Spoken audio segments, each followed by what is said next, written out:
Man, it's a pretty day. Let's look over this one. We'll walk through it a little bit. We built this for him about a year ago now. This is the spring of 2025, so a little bit less than a year ago. But that's what you might call ultra custom right there. About as custom as it gets. Just about everything you see on here was purpose built.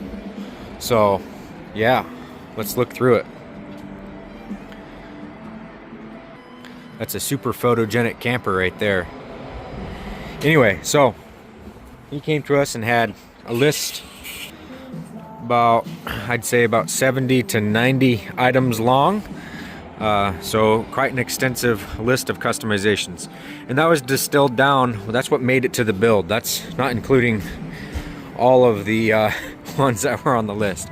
So these are definitely the harder ones to build, for sure. But yeah, let's just kind of jump into it. So what this thing is a I believe it's a 9 foot by a little over 8 feet wide. I think it's 98 inches wide. So it's pretty big. It's got a raised floor in there, and that's why that is so tall.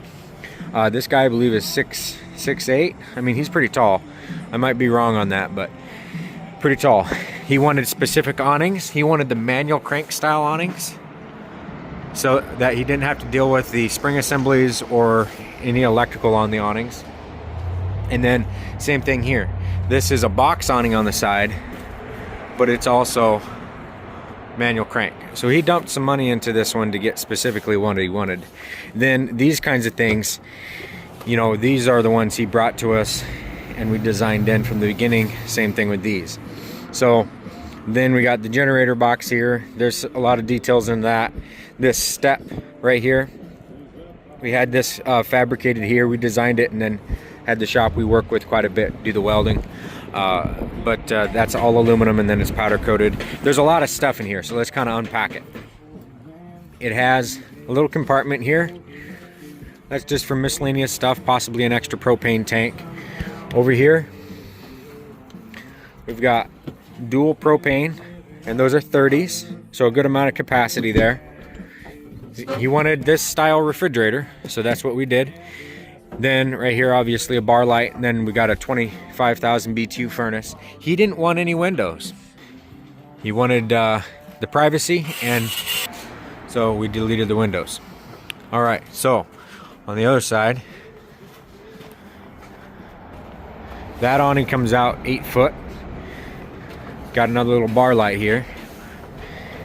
He wanted the darker color, but a darker color, guys, is not necessarily a good thing. Yes, it looks pretty and cool, but it absorbs a lot of heat. It might not be easy to see, but also you see every bit of dirt all the time. And this is probably a freshly cleaned camper.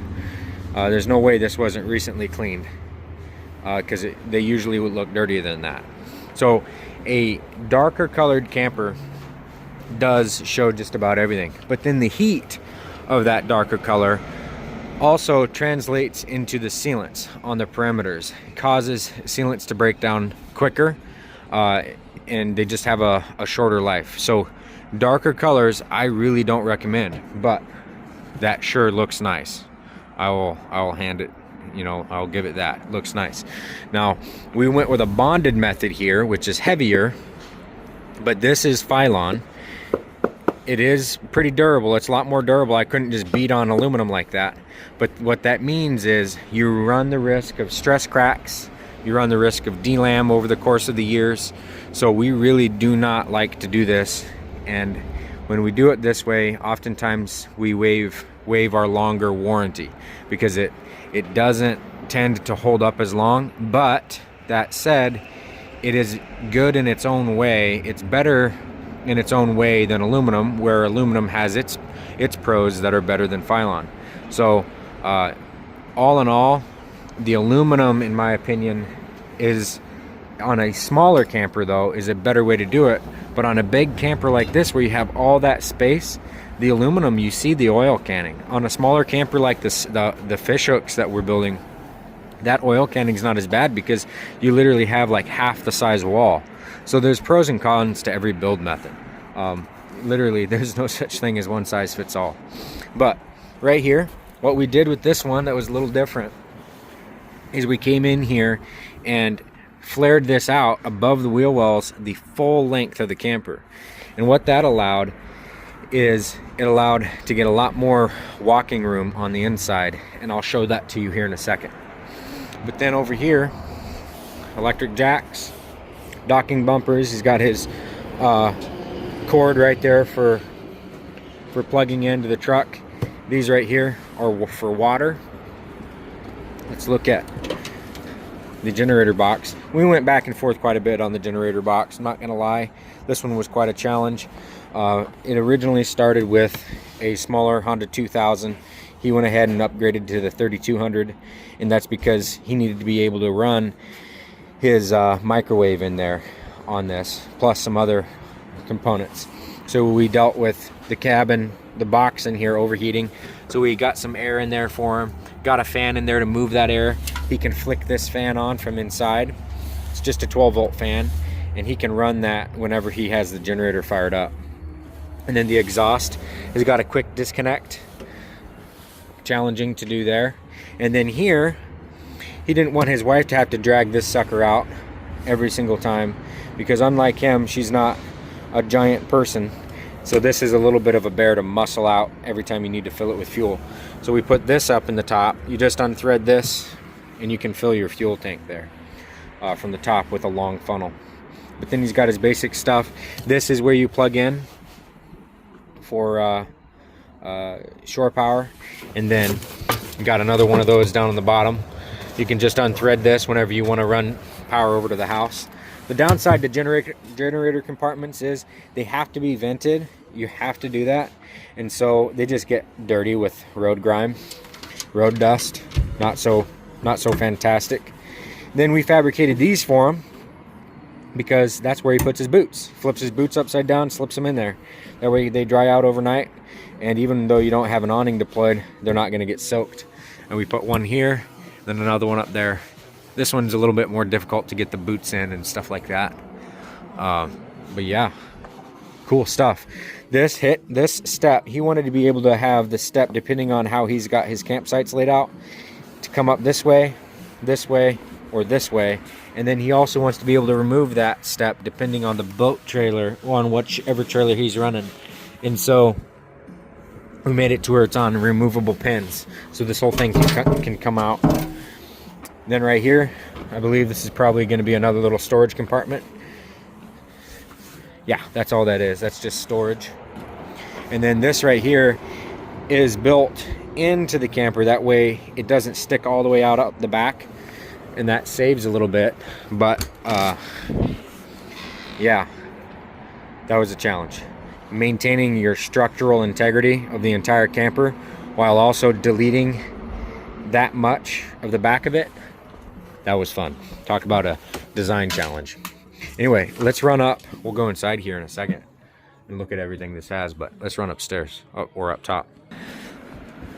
Okay, so what we have up here, this is just our 400-pound rack, which is more than enough for what Adam needs. He's got his big box up here. He got some non-skids so you don't fall on this. See, the downside here, guys, this is warm. It's probably about, I'd say 60 degrees out here, 62-ish, maybe 65. This is hot. This is probably sitting over 100 degrees right now.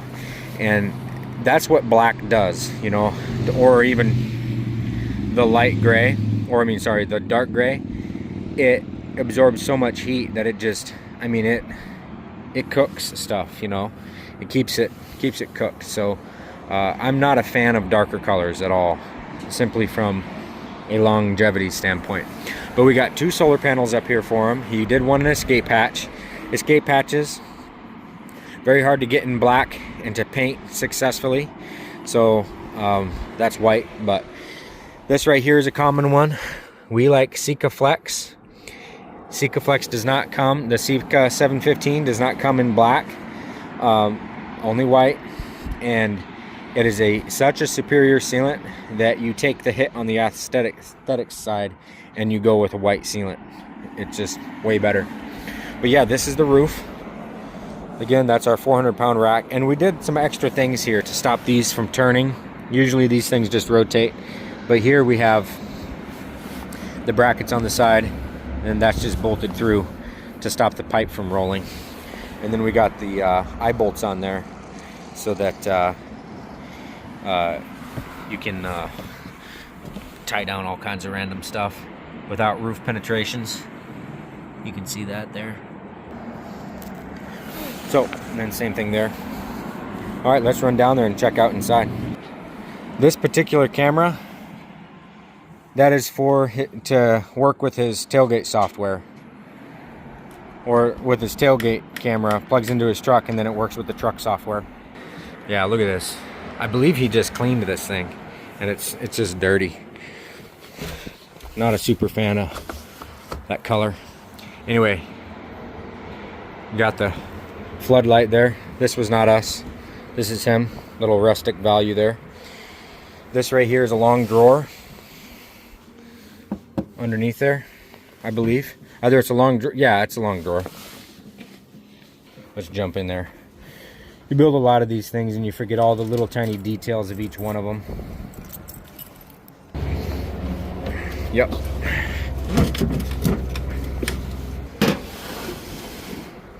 That sucker goes way back there.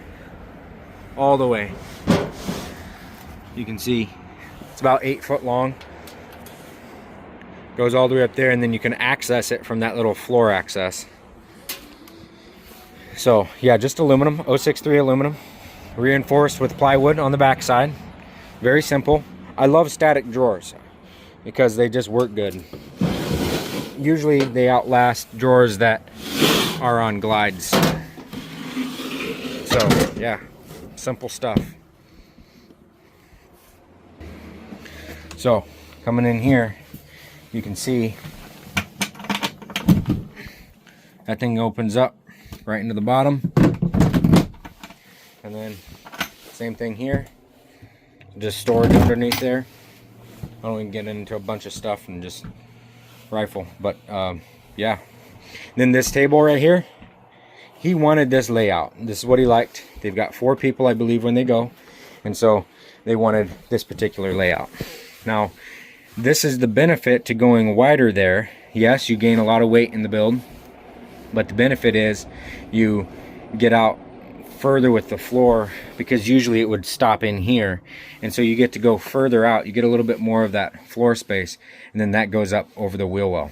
Most slide-in campers now, they're all the way up here to the point that you're standing on top of the bed rails when you're in your truck. And guys, that translates to a lot of top weight. Even this build here has a lot of top weight. It's on a single axle truck. It handles going down the road. I'll guarantee you he feels a lot of sway. But this right here is a bunk. This simply slides out, and then it unfolds and it sets down right here.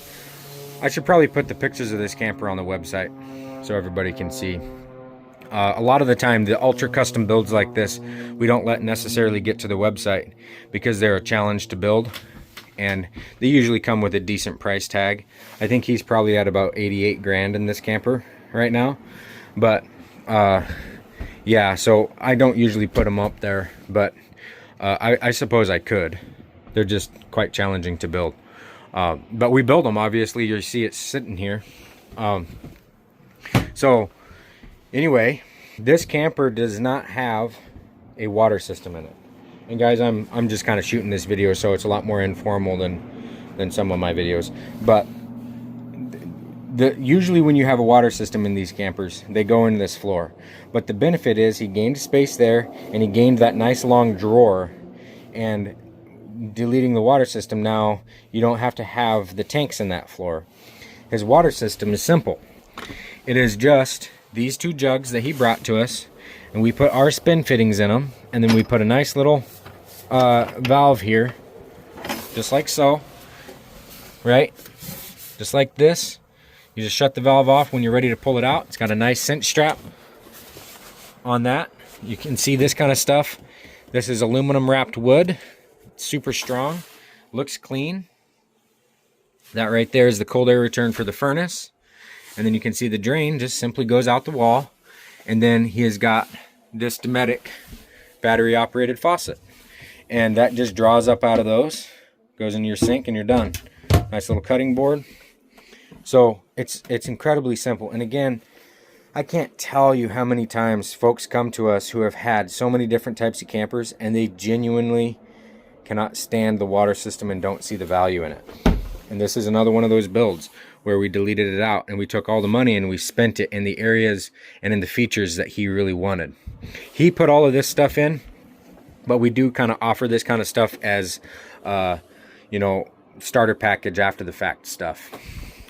We went back and forth on the right microwave to use for proper sizing for his generator. This is kind of cool. That's for iPads and stuff. Little makeshift TV bracket. Got a light dimmer there. But here's your solar, and then in here's your batteries. The typical cash camper electrical system right there. Heated. Then there's the other battery goes up over into that compartment. All your electrical in one spot. Easy to service. Easy to figure out a problem if there is one. All this camper needed was the 35 amp power converter by Progressive Dynamic. You can see heat discharge. This is cold air return. Draws it controls the current of the pull of air and the air current in the camper. Got another one over here. Yes, this does make out into the bed. Then he puts, this is kind of a wet stall. Can put wet gear in here and it's not going to damage things. But he did pretty good thinking through the organization of this here. He's got specific sizing in here, guns and all that fun stuff, skis. Then this up here, these are pretty simple. All it is for your, it comes over, clicks on there, and then you have a little clothesline that runs along the top. Then he wanted a speaker system in it, a radio system. And so we got some speakers up there. Got some over here as well. If you're making a cabinet, keep it simple. You can do a bunch of fancy facing, but you can just see the draw of the air for that microwave. But then this is something that's super unique. He wanted maximum utility to all of these shelves. So he dropped the money into these build outs. Now this is further forward weight. And just like I told Adam throughout the whole process, anything's possible. It's just a matter of money and weight. Where do you want weight sitting on that build? What are you okay with? How much you're actually going to spend on it?